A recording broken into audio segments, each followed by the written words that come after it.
Nouveau journal sur Éduc TV, merci d'être avec nous. Les titres. Qualifiés des chantages, les représentants des principaux syndicats du sous-secteur de l'éducation nationale et Nouvelle Citoyenneté dénoncent la démarche du groupe des syndicalistes qui menacent d'aller en grève. C'est ce qui ressort de la réunion qu'ils ont tenue ce mercredi 22 janvier au siège de l'Union nationale des travailleurs du Congo, UNTC, dans la commune de la Gombe. Vous aurez les détails. Et puis, un compromis historique pour les travailleurs congolais vient d'être trouvé. La première ministre Judith Suminwa a obtenu le consensus entre les différentes parties pour l'actualisation du salaire minimum interpersonnel garanti SMIG.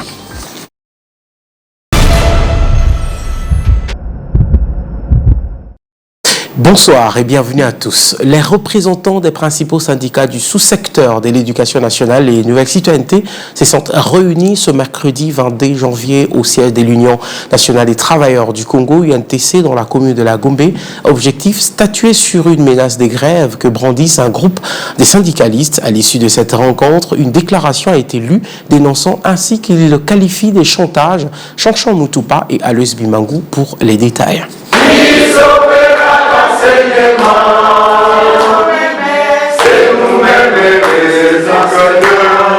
Les syndicalistes du sous-secteur de l'éducation nationale et Nouvelle Citoyenneté dénoncent une intention manifeste de nuire de la part de certains de leurs camarades en mal de positionnement.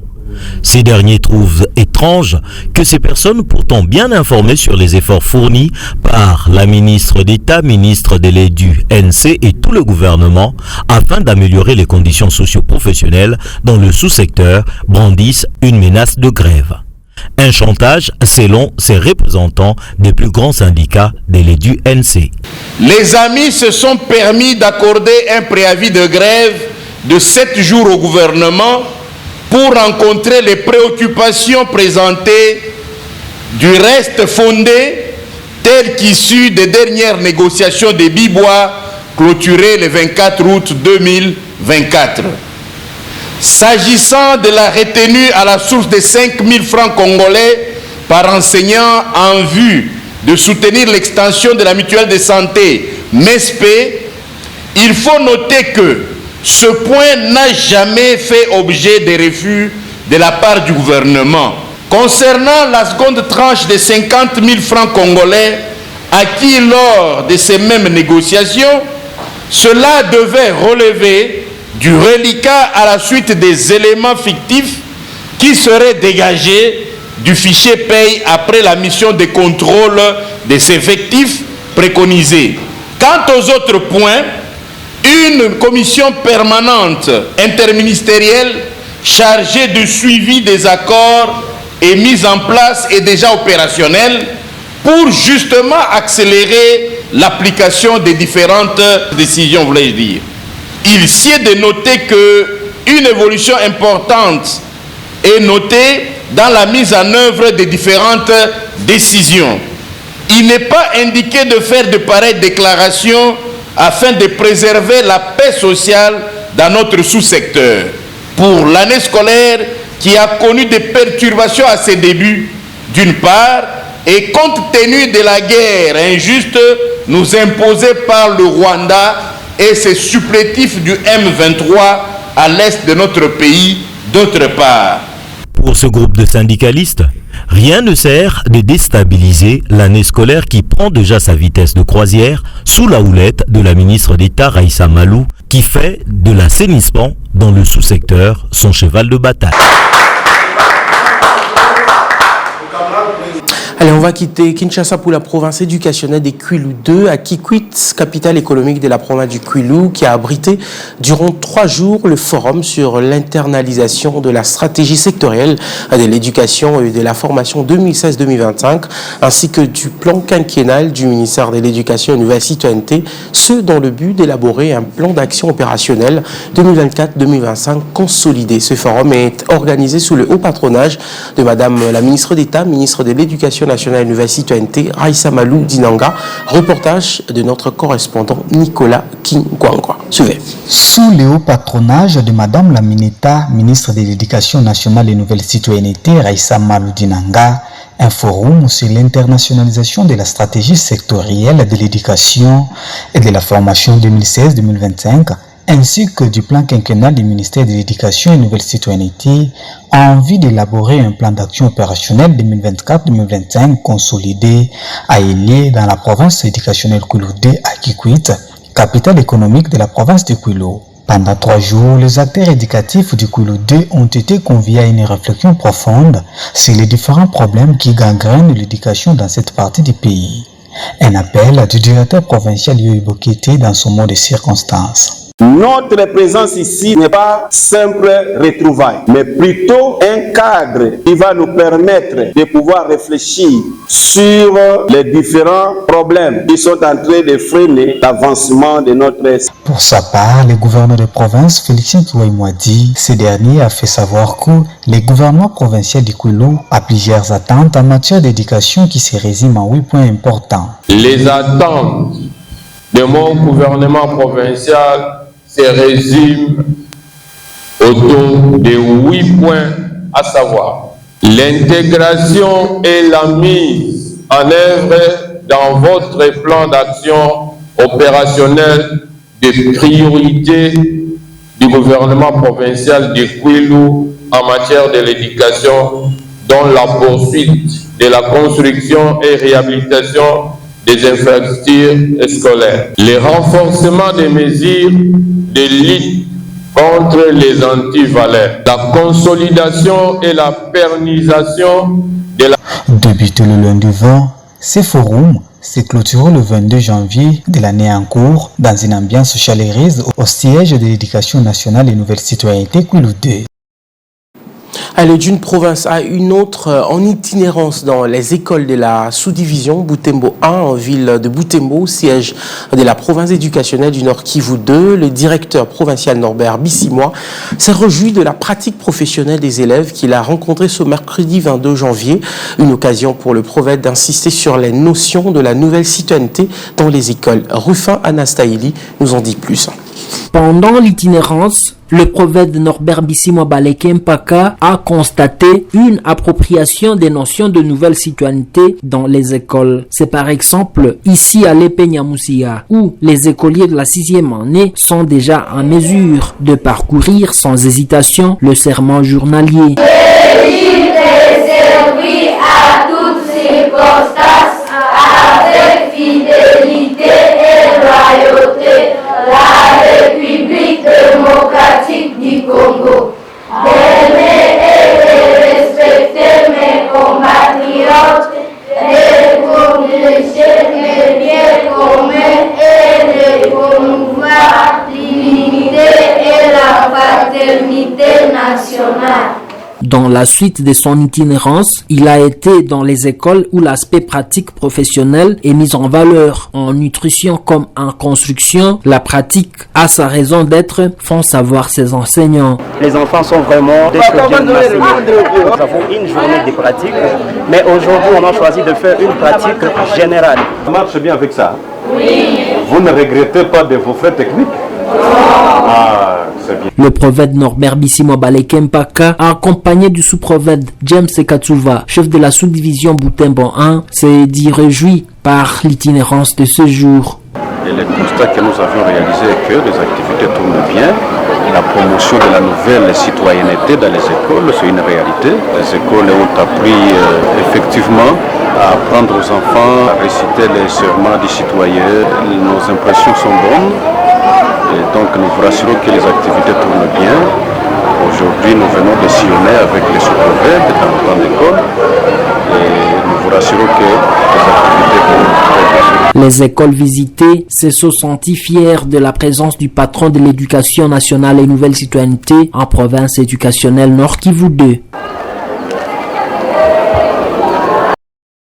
Je l'ai dit au sommaire, la première ministre Judith Suminwa obtient le consensus entre les différentes parties pour l'actualisation du salaire minimum interpersonnel garanti SMIG avec le gouvernement, l'intersyndicale nationale et la FEC. La chef du gouvernement a renforcé le respect des procédures légales pour protéger les droits des travailleurs, un compromis historique pour les travailleurs congolais. Jordi Kingawe nous en dit plus.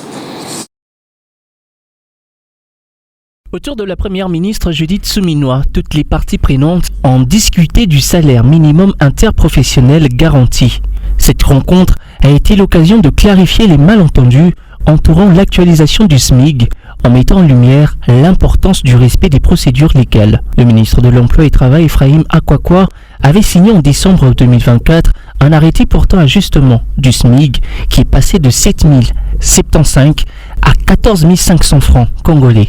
Mais celui-ci avait été jugé non conforme aux procédures établies.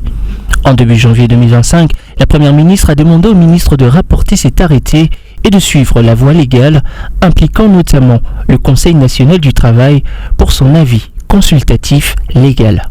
Au cours de la rencontre, les travailleurs ont finalement compris que l'exigence de la Première ministre n'était pas une opposition à l'actualisation du taux journalier du SMIG, mais un impératif pour protéger leurs intérêts. Nous sommes convenus que le taux des 14 500 francs congolais est accepté par toutes les parties. Néanmoins, nous allons discuter les autres questions au CNT qui sera convoqué la semaine prochaine. La Première ministre a une grande sagesse et c'est comme ça qu'il nous a menés comme ça facilement dans une solution. Ce besoin de rigueur et de transparence a été unanimement reconnu par les différents acteurs présents. Et nous nous sommes entendus, les employeurs et nous, tous sont d'accord que les 14 500 sont des acquis que personne ne remet en cause. Il faudra maintenant seulement, pour besoin des procédures, qu'on convoque un Conseil national du travail qui doit valider pour que cela soit conforme. Ensuite, la mesure reviendra à la Première ministre qui prendra un décret pour consacrer cela. Cette déclaration marque un tournant dans la perception des travailleurs envers leur gouvernement qui s'engage à agir dans le respect des lois pour assurer leur protection. Grâce à la détermination de la Première ministre Judith Suminwa Tuluka, un chemin solide est tracé pour garantir leurs droits et améliorer leurs conditions de vie. Cette réunion a été plus qu'une simple discussion, elle a été le début d'un engagement collectif pour le respect de la loi et le bien-être de chaque travailleur. Allez, on va ouvrir un autre chapitre. Le président du Conseil supérieur de l'audiovisuel et de la communication, Christian Bosembe, envisage des mesures fortes face au dérapage enregistré dans l'usage de l'application TikTok.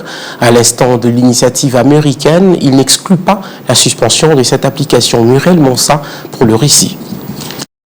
L'utilisation et l'impact des réseaux sociaux sont au cœur des débats au sein de la société congolaise.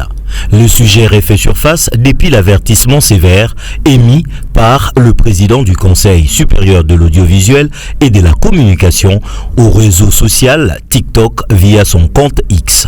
Christian Bosembe dénonce son impact sociétal jugé néfaste et qui contribue à la dépravation de mœurs. En tant qu'un président du Conseil supérieur de l'audiovisuel et de la communication, je regrette profondément que TikTok devienne un vecteur de propagande nuisible dans notre pays. Non seulement cette plateforme encourage la délinquance, mais elle facilite également l'enrôlement des jeunes dans des groupes terroristes, offrant ici aux extrémistes un espace pour recruter des enfants et promouvoir leur idéologie de destruction. Ce que nous constatons et condamnons fermement s'apparente à une apologie du terrorisme. Un avis qui divise au sein de la société. Si certains soutiennent la démarche du président du CESAC, d'autres parlent d'une démarche inopportune. Pour Gauthier Mills, même en Chine, il y a une réglementation sur l'utilisation de cette plateforme. La RDC doit faire les choix de ses priorités pour le bien-être et l'éducation de la jeunesse. Si nécessaire, il faut prendre des mesures drastiques contre les plateformes qui présentent une menace. Une considération partagée par fils Hubert Ilunga. J'encourage toute initiative allant dans le sens de suspendre cette application dans notre pays. Des couples sont mis en péril et l'éducation des enfants compromise à cause des dérives purulentes de ces réseaux sociaux. Vivement que des décisions courageuses soient prises. Par contre, Finda Nzola Messo suggère à Christian Bosembe. Équipez-vous pour traquer des contenus qui violent nos valeurs. Savez-vous combien de gens apprennent la science, l'histoire par TikTok? Ce n'est pas parce qu'une minorité brûlante fait l'apologie de la bêtise que tous les idées TikTok dans ça. Une option approuvée par Bruce Moussoissois. TikTok est un outil puissant pour les jeunes entrepreneurs, les artistes et les créateurs de contenu au Congo. Interdire la plateforme reviendrait à priver ce jeune et d'une opportunité économique et des moyens de s'exprimer. Prenant en compte ces préoccupations, du reste mitigées, le gouvernement, via le CESAC, envisage de renforcer la réglementation des contenus publiés sur TikTok et d'autres réseaux sociaux afin de garantir la sécurité nationale, voire sociale au pays. Tout à fait autre chose, l'avenir des maladies infectieuses se joue à Kinshasa. 10 ans après son existence, le Master d'écologie des maladies infectieuses poursuit sa mission, celle de former les experts en la matière. C'est dans cette optique qu'un atelier de 4 jours axé sur la présentation et l'évaluation des projets de recherche réalisés par 50 candidats a été organisé à l'Institut national de recherche biomédicale de Kinshasa, INRB. Les détails dans cet élément des Kawata Sanchez et Chanchan Mutupa. Un vent nouveau souffle sur la recherche sur les maladies infectieuses en RDC. C'est l'essentiel de cet atelier qui se tient du 20 au 23 janvier 2025 à l'Institut national de recherche biomédicale de la commune de la Gombe.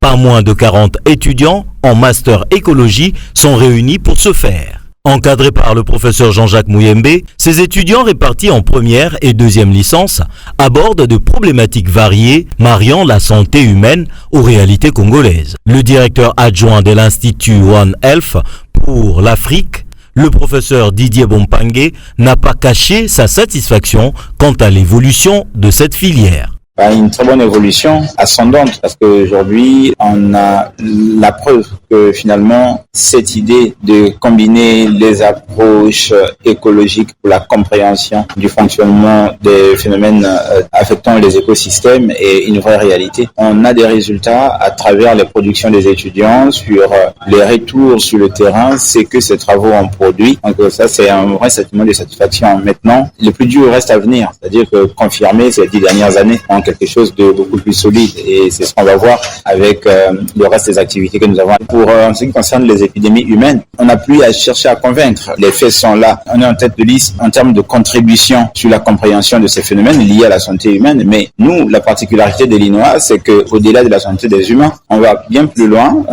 en focalisant nos recherches et notre formation sur les problématiques liées à la santé animale et aussi à la santé des écosystèmes. Et c'est ça qui définit l'Institut One Health dans laquelle nous fonctionnons. Cependant, le lancement de l'école doctorale régionale One Health est annoncé pour le 25 février prochain.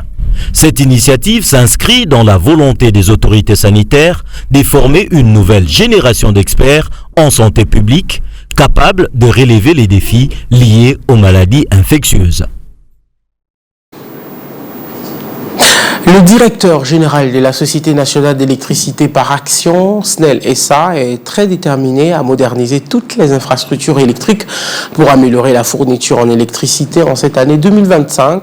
C'est dans cette optique que Fabrice Lucinde a effectué une visite au magasin général de la SNEL SA à la 2e rue Limité pour s'enquérir des matériels acquis avant de se rendre le week-end à Inga dans le Congo central où se trouve le plus grand site d'électricité de la République démocratique du Congo. Bijou Njoji Bateko pour le reportage. C'est un week-end très chargé pour le directeur général de la Société nationale d'électricité, Société par action, SNEL SA.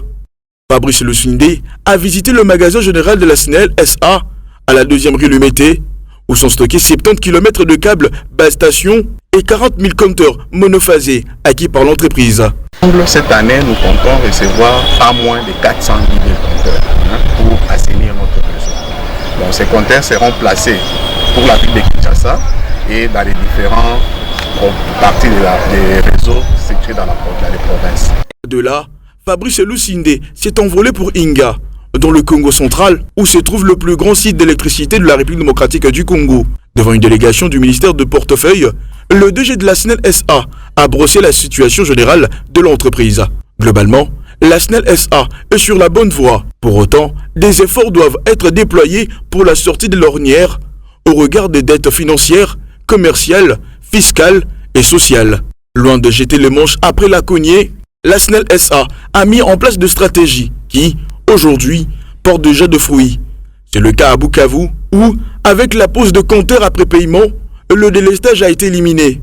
La SNEL SA, qui a placé l'année 2025 sous le signe de grande réalisation, abat déjà un grand travail méticuleux à Kinshasa, au Congo central, à Mbujimayi, à Bukavu, à Bandundu et à Isiro pour gagner ses paris. Place à présent à votre rubrique Questions aux écoliers.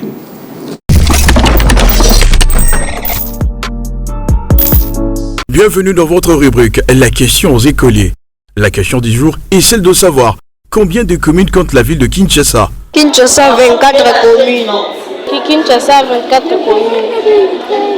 La ville de Kinshasa a 24 communes. Kinshasa a 24 communes. La ville de Kinshasa a 24 communes. Bandalungwar, Barumbu, Bumbu, Gombe, Kalamu, Kasavubu, Kimbanseke, Kinshasa, Kitambo, Kinsenso, Lemba, Limete, Lingwala, Makala, Maluku, Masina, Matete, Mongafula, Njili, Ngaba, Ngaliema, Ngiringiri, Ntele et Selimbao. Un proverbe africain dit « C'est en essayant encore et encore que le singe apprend à bondir. S'il te plaît, ce n'est pas encore le temps de lâcher. Prends courage et fonce. » C'est la fin de ce journal. Prenez soin de vous. Au revoir.